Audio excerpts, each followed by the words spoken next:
믿기지 않는 이야기가 있습니다. 마이클 조던이 은퇴 후 처음 언급한 인생의 빚. 그 빚의 주인공은 다름 아닌 한국인 한 명이었습니다. 농구와는 아무 상관없는 그 이름. 그러나 조던은 말했습니다. 그를 만나지 않았다면 나는 여기 없었을 겁니다. 지금부터 세계가 몰랐던 조던의 고백.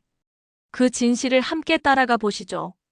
본격적인 이야기 들어가기 전에 잠시만요. 마이클 조던에 대한 여러분의 생각을 댓글에 작성해주세요.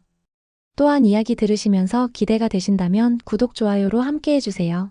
저는 엘리자 워커, 시카고 출신 다큐멘터리 감독입니다. 늘 잊지 못할 그날은 작년 겨울 넷플릭스 프로듀서와의 미팅에서 시작됐어요. 프로듀서는 제게 마이클 조던에 관한 새로운 다큐멘터리를 제안했습니다. 처음엔 또 조던이야? 라고 생각했죠. 이미 조던에 관한 다큐는 수십 편이 넘게 제작됐으니까요. 이번엔 다른 각도로 접근해보면 어떨까요?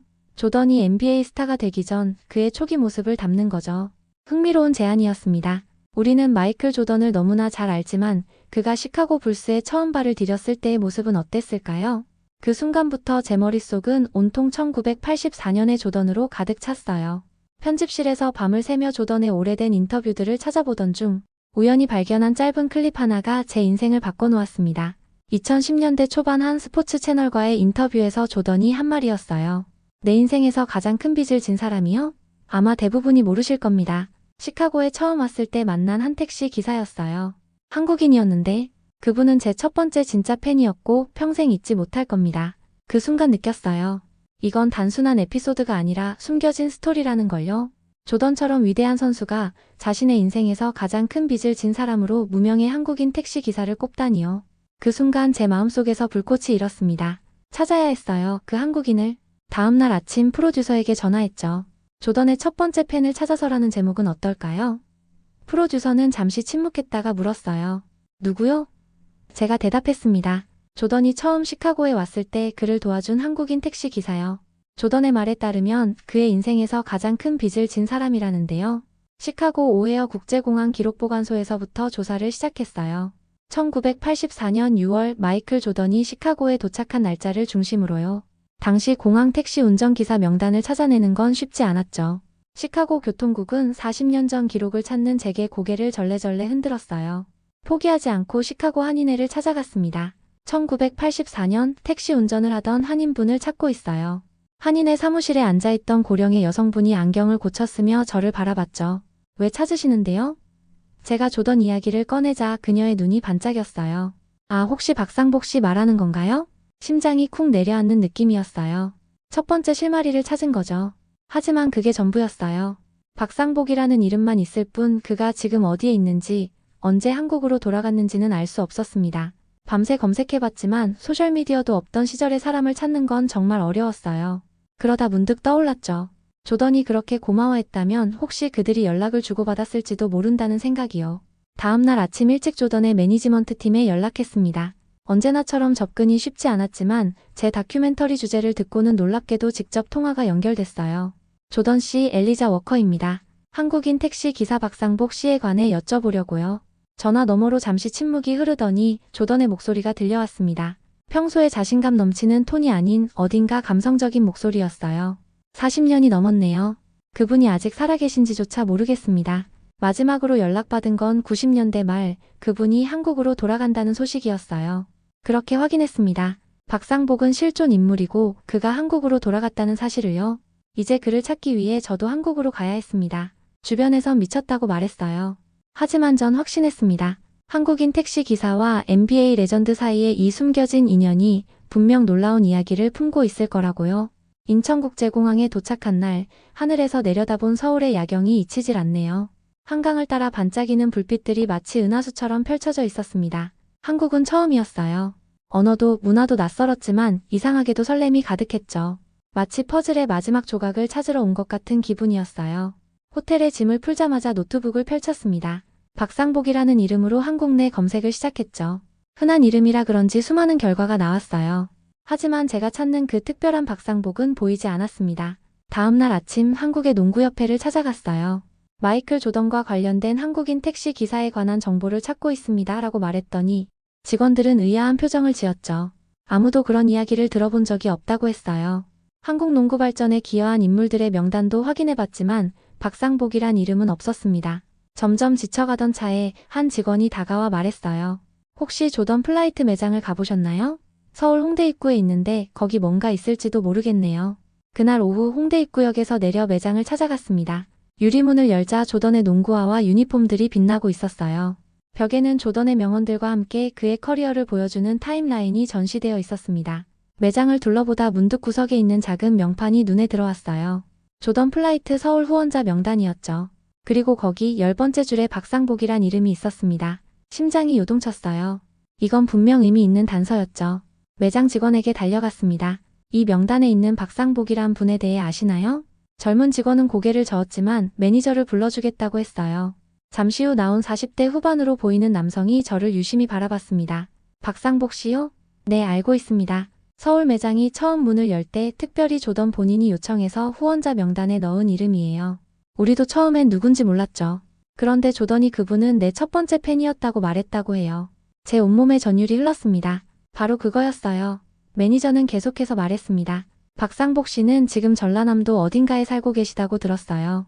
은퇴 후 고향으로 돌아가셨다고 하더군요. 전라남도라. 서울에서 꽤 멀다고 들었는데 그건 문제가 되지 않았어요. 목적지가 생긴 것만으로도 충분했으니까요. 그날 저녁 호텔 로비에서 한국 지도를 펼쳐보며 전라남도로 가는 방법을 찾고 있을 때였어요. 갑자기 누군가 제 이름을 불렀습니다. 워커 씨인가요? 엘리자 워커. 고개를 들어보니 정장 차림의 중년 남성이 서 있었어요. 그는 자신을 농구협회 임원이라고 소개했죠. 오늘 협회에 오셨다고 해서요. 박상복 씨를 찾고 계신다고요? 저는 너무 놀라 말을 잇지 못했어요. 그는 미소를 지으며 말했습니다. 우연히 알게 됐어요. 박상복 씨는 제 아버지의 친구셨거든요. 목포에 살고 계십니다. 정확한 주소를 알려드릴게요. 운명이라고밖에 설명할 수 없는 만남이었습니다. 마치 누군가가 제 등을 떠밀어주는 것 같았어요. 다음날 아침 첫 기차로 목포행 티켓을 예매했습니다. 창밖으로 펼쳐지는 한국의 풍경을 바라보며 생각했어요. 1984년 젊은 박상복은 어떤 이유로 시카고에 있었을까? 그리고 조던을 만났을 때 어떤 대화를 나눴을까? 기차는 3시간 만에 목포에 도착했어요. 협회 임원이 알려준 주소는 바다가 보이는 작은 아파트였습니다. 경비원에게 박상복 씨를 찾는다고 하자 그는 놀란 표정을 지었어요. 외국인이 박상복 할아버지를 찾다니. 특이한 일이네요. 5층 503호입니다. 엘리베이터를 타고 5층으로 올라가는 동안 가슴이 터질 것 같았어요. 이제 곧 조던의 첫 번째 팬, 그 신비로운 한국인 택시 기사를 만나게 될 테니까요. 문 앞에 서서 깊은 숨을 들이마시고 초인종을 눌렀습니다. 한참 후 문이 천천히 열렸어요. 흰 머리에 구부정한 체구의 노인이 저를 바라봤습니다. 그의 눈은 나이에 비해 맑고 총명했어요. 누구신가요? 부드러운 목소리로 물었습니다. 안녕하세요, 박상복 씨. 저는 미국에서 온 다큐멘터리 감독 엘리자 워커입니다. 1984년 시카고에서 있었던 일에 관해 이야기 나누고 싶어요. 박상복의 눈이 순간 커졌다가 이내 부드러운 미소로 바뀌었습니다. 아, 그 일이요. 40년도 더 지난 일을 어떻게 아셨죠? 마이클 조던이 당신을 찾고 있어요. 박상복의 작은 아파트 거실은 소박했지만 정갈했어요. 창문으로는 먼 바다가 보였고 벽에는 가족 사진들이 걸려 있었습니다. 특별히 눈에 띄는 건 없었지만 한 구석 선반 위에 놓인 낡은 농구공이 제 시선을 사로잡았어요. 그건 제가 물었죠. 박상복은 고개를 끄덕였습니다. 맞아요. 그 아이가 준 겁니다. 차를 마시며 그의 이야기를 들었어요. 박상복은 1970년대 말 더 나은 삶을 위해 미국으로 건너갔다고 했습니다. 대학에서 영어를 가르쳤던 그였지만 시카고에서는 택시 운전사로 일할 수밖에 없었죠. 하루하루가 고단했지만 열심히 일해 돈을 모았습니다. 그리고 1984년 6월에 그날이 왔어요. 오헤어 공항에서 손님을 기다리고 있었어요. 그때 키가 큰 젊은 흑인 남성이 다가왔죠. 수트는 입었지만 어딘가 어색해 보였어요. 그리고 무엇보다 그 큰 손이 인상적이었습니다. 박상복은 그날을 생생히 기억하고 있었어요. 처음 보는 도시에 도착한 마이클 조던은 호텔 주소를 건네며 택시를 탔다고 했습니다. 당시 조던은 시카고 불스의 루키로 선발된 직후였지만 아직 유명인은 아니었죠. 처음엔 그저 평범한 손님이라고 생각했어요. 그런데 이야기를 나누다 보니 그가 농구 선수라는 걸 알게 됐죠. 제가 농구를 좋아해서 더 관심이 갔습니다. 그때 저는 궁금했어요. 박 씨는 어떻게 조던을 도와주셨나요? 조던이 평생 잊지 못할 만큼 특별한 일이 있었을 텐데요. 박상복은 잠시 생각에 잠기더니 이야기를 이어갔습니다. 그날 그 청년은 호텔 예약이 되어 있지 않았어요. 새로 온 선수를 위한 숙소 준비가 안 된 거죠. 늦은 밤이라 호텔들은 대부분 만실이었고 그 아이는 당황해 보였습니다. 그래서 제 집에 하룻밤 묵으라고 했어요. 택시기사의 제안에 조던은 의심스러워했지만 다른 선택지가 없었다고 했죠. 그렇게 박상복은 조던을 자신이 살던 작은 아파트로 데려갔습니다. 솔직히 말하면 처음엔 그저 도움이 필요한 사람을 도와준 것뿐이었어요. 하지만 함께 저녁을 먹으며 이야기를 나누다 보니 이 청년이 정말 특별한 사람이란 걸 느꼈습니다. 그의 눈에서 보이는 열정과 자신감이 놀라웠어요. 박상복은 그날 밤 김치찌개와 불고기를 차려주었다고 했습니다. 처음 한국 음식을 맛본 조던은 매운맛에 놀라면서도 맛있게 먹었다고 해요. 식사 후 그들은 밤늦게까지 이야기를 나눴습니다. 그 아이는 자신의 꿈에 대해 말했어요. 위대한 선수가 되고 싶다고요. 전설이 되고 싶다고. 그때 제가 말했죠. 넌 반드시 해낼 거야. 그리고 나는 내 첫 번째 팬이 되겠다고요. 말을 이어가던 박상복의 눈가에 작은 주름이 잡혔습니다. 이야기하는 내내 그의 표정에서 자부심과 따뜻함이 느껴졌어요. 다음날 아침 구단에서 연락이 왔다고 하더군요. 그래서 공항으로 다시 데려다 주었어요. 헤어지기 전 그 아이가 용돈이라며 $100를 건넸는데 제가 거절했죠. 대신 약속 하나를 받았습니다. 위대한 선수가 되겠다는 약속이요. 그 후 박상복은 조던의 경기를 라디오로 들으며 응원했다고 해요. 한국에 돌아온 후에도 늘 그를 지켜봤다고 했습니다. 그리고 어느 날 예상치 못한 소포가 도착했죠. 90년대 중반이었어요. 갑자기 미국에서 소포가 하나 왔는데 거기엔 사인된 농구공과 함께 짧은 메모가 있었어요. 약속을 지켰습니다. 당신의 첫 번째 팬이 되어주셔서 감사합니다. 그리고 마이클 조던의 사인이 있었죠. 바로 그 농구공이 선반 위에 있었던 겁니다. 조던이 NBA 역사상 가장 위대한 선수로 우뚝 섰을 때 그는 자신의 첫 번째 팬을 잊지 않았던 거예요. 그런데 박상복이 갑자기 진지한 표정으로 말했습니다. 왜 지금에 와서 저를 찾으시는 건가요? 저는 솔직하게 말했어요. 마이클 조던의 진짜 이야기를 담은 다큐멘터리를 만들고 있어요.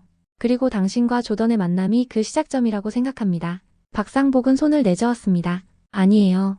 나는 단지 그날 사람 하나 도운 것뿐이에요. 그게 무슨 뉴스가 됩니까? 그 말에 순간 당황했지만 이내 그의 겸손함을 이해할 수 있었어요. 인터뷰를 거절하는 박상복을 설득하기 위해 하룻밤을 더 목포에서 묵기로 했습니다. 다음날 아침 다시 그를 찾아갔을 때 박상복은 마음을 바꾼 듯 했어요. 어젯밤 생각해봤어요. 조던이 저를 기억한다는 게 놀랍습니다. 사실 그 아이가 저에게 빚진 건 돈이 아니라 위대한 선수가 되겠다는 약속이었어요. 그리고 그 약속은 이미 지켜졌죠. 그날 오후 박상복은 자신의 오래된 앨범을 꺼내 보여주었습니다. 거기엔 젊은 시절 그가 택시 앞에서 찍은 사진과 당시 시카고 한인사회의 모습들이 담겨 있었어요. 그리고 마지막 페이지에는 조던이 보낸 엽서가 고이 보관되어 있었습니다. 이것도 보여드릴게요. 박상복이 서랍에서 낡은 신문 스크랩을 꺼냈어요. 1991년 시카고 불스의 첫 우승 기사였습니다. 그 옆에는 한국어로 작은 글씨가 적혀 있었어요. 약속을 지켰구나, 마이클. 그 순간 이 다큐멘터리가 단순한 조던의 이야기가 아니라 두 사람의 약속과 인연에 관한 이야기라는 걸 깨달았습니다. 그리고 그 이야기를 세상에 전해야 한다는 사명감이 생겼어요. 다음날 아침 박상복은 제게 바닷가로 산책을 나가자고 제안했어요. 목포의 바다는 잔잔했고 멀리 작은 섬들이 보였습니다. 우리는 천천히 걸으며 이야기를 나눴죠. 미국으로 돌아가 조던에게 제가 동의했다고 전해주세요. 하지만 한 가지 조건이 있습니다. 저는 궁금한 마음에 그를 바라봤어요. 박상복은 잠시 말을 멈추고 바다를 응시했습니다. 이 이야기가 단순히 위대한 조던과 평범한 택시 기사의 감동적인 일화로만 다뤄지지 않았으면 해요. 그날 밤 우리는 그저 두 사람이었어요. 서로에게 꿈과 희망을 나눈 두 사람. 박상복의 말은 제게 커다란 울림을 주었습니다. 그는 영웅 이야기가 아닌 인간적인 교감을 원했던 거예요. 저는 고개를 끄덕였어요. 약속드립니다. 있는 그대로의 이야기를 담겠습니다. 박상복은 미소를 지었어요. 그리고 제가 미처 물어보지 못했던 질문을 던졌습니다. 혹시 그 애, 아니 마이클은 잘 지내나요? 그 질문에서 진심 어린 관심이 느껴졌어요. 그는 정말로 조던의 첫 번째 팬이었던 거죠. 저는 최근 조던의 근황을 전해드렸고 박상복은 진심으로 기뻐했습니다. 서울로 돌아온 저는 조던 매니지먼트 팀에 연락했어요. 박상복을 찾았다는 소식과 그가 인터뷰에 동의했다는 내용을요. 예상치 못하게 빠른 답변이 왔습니다. 조던이 직접 전화하고 싶다는 내용이었어요. 호텔 방에서 벨이 울렸을 때 가슴이 두근거렸습니다. 수화기 너머로 조던의 목소리가 들려왔어요. 찾으셨군요, 워커 씨. 정말 감사합니다. 그분이 박상복 씨가 어떻게 지내시나요? 저는 박상복의 근황을 전했고 조던은 깊은 한숨을 내쉬었어요. 제가 직접 가고 싶습니다. 한국에요. 그분을 만나러. 저는 놀라움을 감추지 못했어요. 정말인가요? 그게 가능할까요? 조던은 단호하게 말했습니다. 가능하게 만들겠습니다. 2주 후에 갈 수 있어요. 비공개로요. 언론 없이. 그 순간 제 머릿속에 영상이 그려졌어요. 조던과 박상복이 40년 만에 재회하는 장면이요. 이보다 더 극적인 이야기가 있을까요? 하지만 기쁨도 잠시 큰 장애물이 있다는 걸 깨달았습니다. 박상복이 진정으로 원하는 건 스포트라이트를 받는 게 아니었어요. 그는 단지 조용히 자신의 이야기를 전하고 싶었을 뿐이죠. 다시 목포로 내려가 박상복에게 조던의 계획을 전했습니다. 그의 반응은 예상과 달랐어요. 마이클이 여기까지 온다고요? 안 됩니다. 그러지 말라고 전해주세요. 당황스러웠어요. 왜요? 그토록 오랜 시간이 지났는데 다시 만나고 싶지 않으세요? 박상복은 창밖을 바라보며 말했습니다. 그 애는 바쁜 사람이에요. 게다가 제가 그를 도운 건 보상을 바라고 한 일이 아니었습니다. 그가 성공한 것만으로도 저는 충분히 행복해요. 박상복의 말에서 진정한 품격이 느껴졌어요. 그는 자신의 선행으로 주목받기를 원하지 않았습니다. 오히려 그 반대였죠. 박상복에게 조던과의 인연은 그저 인생의 한 장면일 뿐이었어요. 하지만 제게는 아니 세상에 전해야 할 아름다운 이야기였습니다. 박씨, 조던이 정말로 당신을 만나고 싶어 해요. 당신을 위한 여정이에요. 박상복은 침묵했고 저는 다시 설득했어요. 이건 단순한 감사 인사가 아니에요. 조던에게는 인생의 빚을 갚는 순간입니다. 당신 말대로 그는 약속을 지켰어요. 위대한 선수가 되겠다는 약속을요? 이제 그가 당신의 첫 번째 팬으로서의 자리를 확인하는 건 그의 여정을 완성하는 일이에요. 제 말을 듣던 박상복의 눈에 미세한 변화가 일었습니다. 그는 잠시 생각에 잠기더니 고개를 끄덕였어요. 알겠습니다. 하지만 TV 카메라나 언론은 안 됩니다. 그리고 제발 미화하지 마세요. 저는 영웅이 아니에요. 그저 우연히 옳은 일을 한 평범한 사람일 뿐이죠. 그의 요청을 수락하며 미소 지었어요. 우린 약속했습니다. 조용한 만남, 진솔한 이야기요. 그리고 2주 후 모든 준비를 마쳤죠. 조던이 한국에 오기로 한 날, 목포의 작은 바닷가 마을은 평소와 다름없이 고요했습니다. 아무도 몰랐으니까요. 농구 역사상 가장 위대한 선수가 그곳에 온다는 걸. 하지만 계획대로 진행되지 않았어요. 출발 하루 전 조던으로부터 연락이 왔습니다. 급한 일정으로 한국 방문이 어려워졌다는 내용이었죠. 저는 실망감을 감추지 못했어요. 박상복에게 어떻게 이 소식을 전할지 고민하던 차에 조던이 다시 연락했습니다. 워커씨, 비록 제가 직접 갈 순 없지만 영상통화라도 할 수 있을까요? 결국 우리는 영상통화로 두 사람의 만남을 주선하기로 했어요. 박상복의 집 거실에 카메라와 대형 스크린을 설치했습니다. 그리고 약속한 시간 스크린에 조던의 얼굴이 나타났어요. 박상복 씨, 오랜만입니다. 조던의 목소리에는 감정이 묻어났습니다. 박상복은 잠시 말을 잇지 못했어요. 40년 만에 재회였으니까요. 그는 천천히 고개를 들어 스크린을 바라봤습니다. 마이클, 많이 컸구나. 그 말에 조던이 웃음을 터뜨렸어요. 네, 이제 머리도 많이 빠졌죠. 어색함은 금세 사라졌습니다. 두 사람은 마치 오랜 친구처럼 대화를 이어갔어요. 조던은 그날 밤 있었던 일들을 하나하나 기억해냈고 박상복은 조던이 먹었던 김치찌개에 대해 물었죠. 화면 너머로도 그들 사이에 따뜻한 유대감이 느껴졌습니다. 대화 중에 조던이 물었어요. 그때 왜 저를 도와주셨나요? 낯선 외국인이었는데도요. 박상복은 잠시 생각하더니 답했습니다. 그건 그저 사람이 할 일을 했을 뿐이에요. 우리 한국에선 그걸 정이라고 부르죠. 어려운 상황에 처한 사람을 그냥 지나치지 못하는 마음이요. 조던은 고개를 끄덕였어요. 그 정 덕분에 제가 지금의 저로 설 수 있었습니다. 그날 밤 박 씨와의 대화가 제게 큰 용기가 됐어요. 낯선 도시에서 미래에 대한 불안감으로 가득했는데 당신이 해준 말이 저를 일으켰죠. 뭐라고 했었지요? 박상복이 물었어요. 넌 반드시 해낼 거야. 그리고 나는 내 첫 번째 팬이 되겠다라고요. 그 말이 제 인생의 모토가 됐습니다. 40년 전의 약속이 어떻게 한 사람의 인생을 바꿀 수 있는지 그 순간 실감했어요. 작은 친절과 진심 어린 응원이 얼마나 큰 영향을 미칠 수 있는지 말이죠. 영상통화는 2시간 넘게 이어졌습니다. 헤어지기 전 조던이 말했어요. 박 씨, 제가 다시 한번 약속하겠습니다. 당신은 영원히 제 첫 번째 팬이에요. 그리고 저는 그 사실을 절대 잊지 않을 겁니다. 박상복의 눈가에 눈물이 맺혔어요.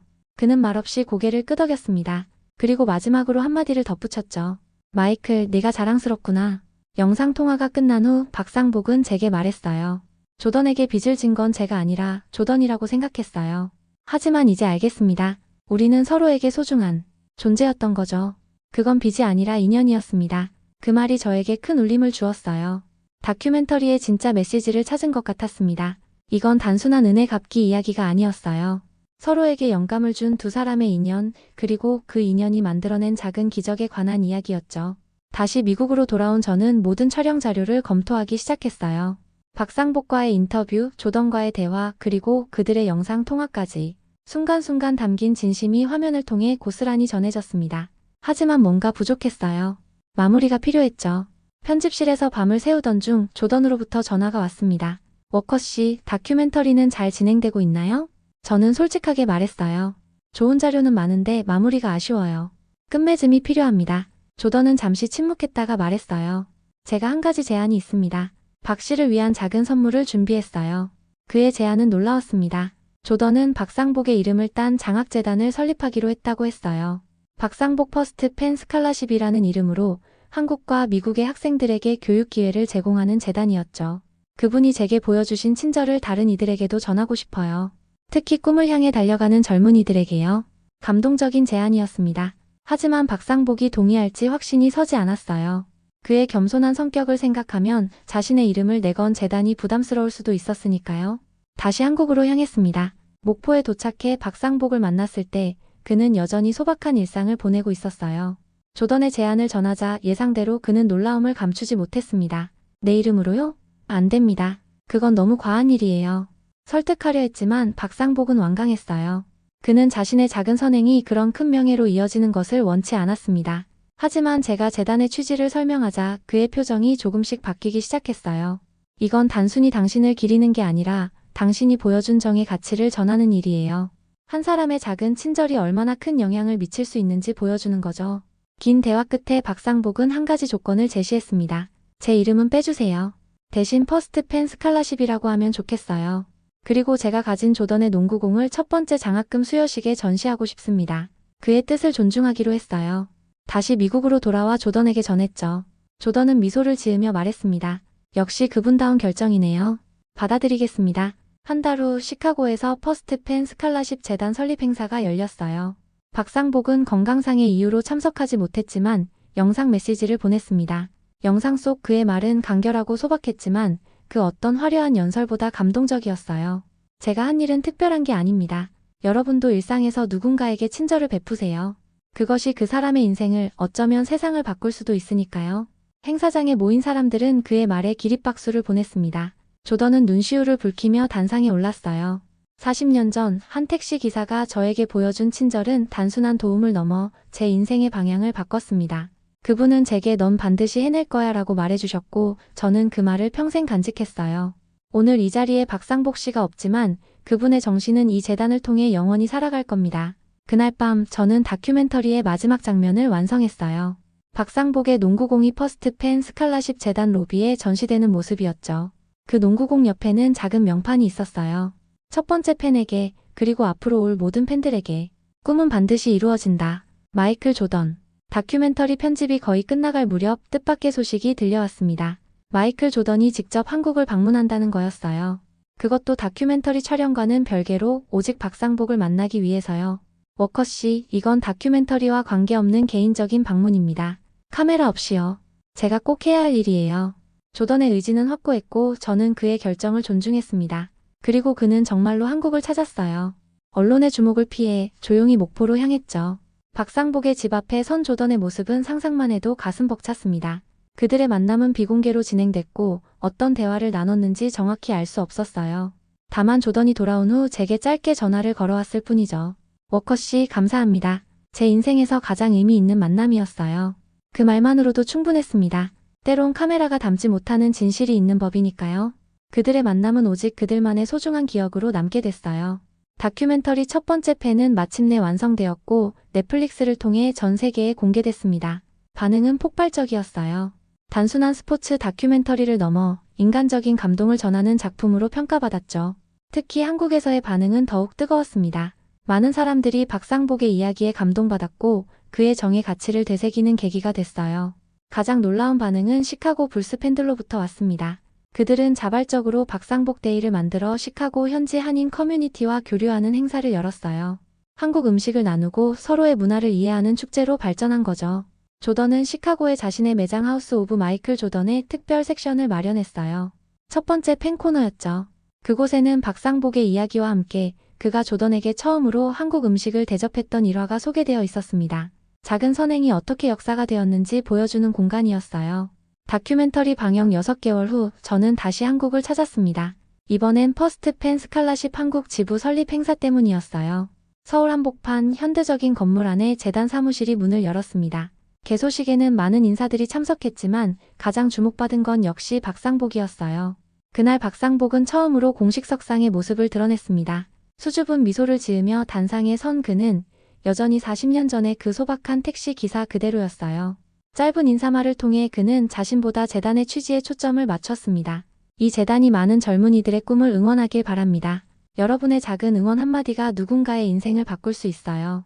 제게 그랬던 것처럼요. 행사가 끝난 후 박상복과 차를 마시며 이야기를 나눴어요. 그는 다큐멘터리가 방영된 후 자신의 삶이 어떻게 변했는지 말해주었습니다. 처음엔 불편했어요. 갑자기 알아보는 사람들이 생기고 인터뷰 요청도 쏟아졌으니까요. 하지만 이상하게도 사람들이 제게 원한 건 조던에 관한 이야기가 아니었어요. 그들은 왜 그때 그런 결정을 했는지가 궁금했던 거죠. 박상복은 웃으며 말을 이어갔어요. 그래서 매번 같은 대답을 했습니다. 그건 특별한 게 아니었다고요. 그저 한국인이라면, 아니 인간이라면 누구나 할 수 있는 일이었다고요. 다시 만난 박상복에게서 느낀 건 그가 전혀 변하지 않았다는 점이었어요. 세계적인 유명인이 된 후에도 여전히 그 소박하고 진실된 모습 그대로였죠. 그의 말에서 진심이 느껴졌습니다. 워커씨 정말 고맙습니다. 이 다큐멘터리 덕분에 많은 사람들이 서로 도울 수 있다는 걸 다시 한번 깨닫게 된 것 같아요. 그게 제겐 가장 큰 선물입니다. 그날 저녁 서울 시내의 조던 플라이트 매장을 찾았어요. 매장 한쪽에는 첫 번째 팬 섹션이 마련되어 있었고 많은 사람들이 그곳을 찾고 있었습니다. 특히 젊은 농구 팬들은 박상복의 이야기에 큰 감동을 받은 듯 했어요. 매장 직원이 말했습니다. 다큐멘터리 방영 후 이 섹션을 찾는 방문객이 크게 늘었어요. 특히 부모님들이 아이들을 데리고 와서 이야기를 들려주곤 하죠. 작은 친절이 얼마나 중요한지 알려주기 위해서요. 뜻밖의 장소에서 다큐멘터리의 영향력을 실감했어요. 단순한 영상을 넘어 사람들의 마음을 움직이는 메시지가 된 거죠. 저녁 무렵 매장 앞에서 우연히 한 장면을 목격했습니다. 택시 기사가 길을 잃은 외국인 관광객을 안내해주고 있었어요. 관광객이 지갑을 꺼내자 택시 기사는 손을 저으며 미소를 지었죠. 그 모습에서 박상복의 모습이 겹쳐 보였습니다. 다음 날 서울의 한 초등학교를 방문했어요. 퍼스트펜 스칼라십의 첫 번째 수혜자들을 만나기 위해서였죠. 교실에 들어서자 아이들이 반갑게 맞아주었습니다. 그들은 이미 다큐멘터리를 통해 박상복의 이야기를 알고 있었어요. 한 학생이 물었습니다. 저도 나중에 박상복 할아버지처럼 누군가를 도울 수 있을까요? 그 질문에 가슴이 뭉클했어요. 이것이야말로 다큐멘터리가 전하고자 했던 진정한 메시지였으니까요. 저는 미소를 지으며 대답했습니다. 물론이죠. 누구나 할 수 있어요. 중요한 건 상대방의 어려움에 진심으로 공감하는 마음이에요. 학교를 나서는 길에 전화가 왔습니다. 조던이었어요. 워커씨 서울에 있다고 들었어요. 첫 번째 팬을 위한 특별한 계획이 있습니다. 조던은 한국 출시 한정판 퍼스트펜 에디션 농구화 출시 계획을 알려주었어요. 그 수익금 전액은 스칼라십 재단에 기부될 예정이었죠. 더 놀라운 건 박상복의 이름이 농구화 안쪽에 새겨진다는 사실이었습니다. 물론 박 씨의 동의를 구했습니다. 처음엔 거절하셨지만 좋은 일에 쓰인다면 괜찮다고 하셨어요. 이 모든 변화가 단 하나의 다큐멘터리로부터 시작됐다는 사실이 믿기지 않았어요. 아니, 정확히는 40년 전 한 택시 기사의 작은 친절로부터 시작된 거죠. 그 작은 선행이 시간을 건너 수많은 사람들에게 영감을 주고 새로운 이야기를 만들어내고 있었습니다. 박상복의 이야기는 점점 더 많은 사람들에게 알려졌고 그의 메시지는 국경을 넘어 퍼져나갔어요.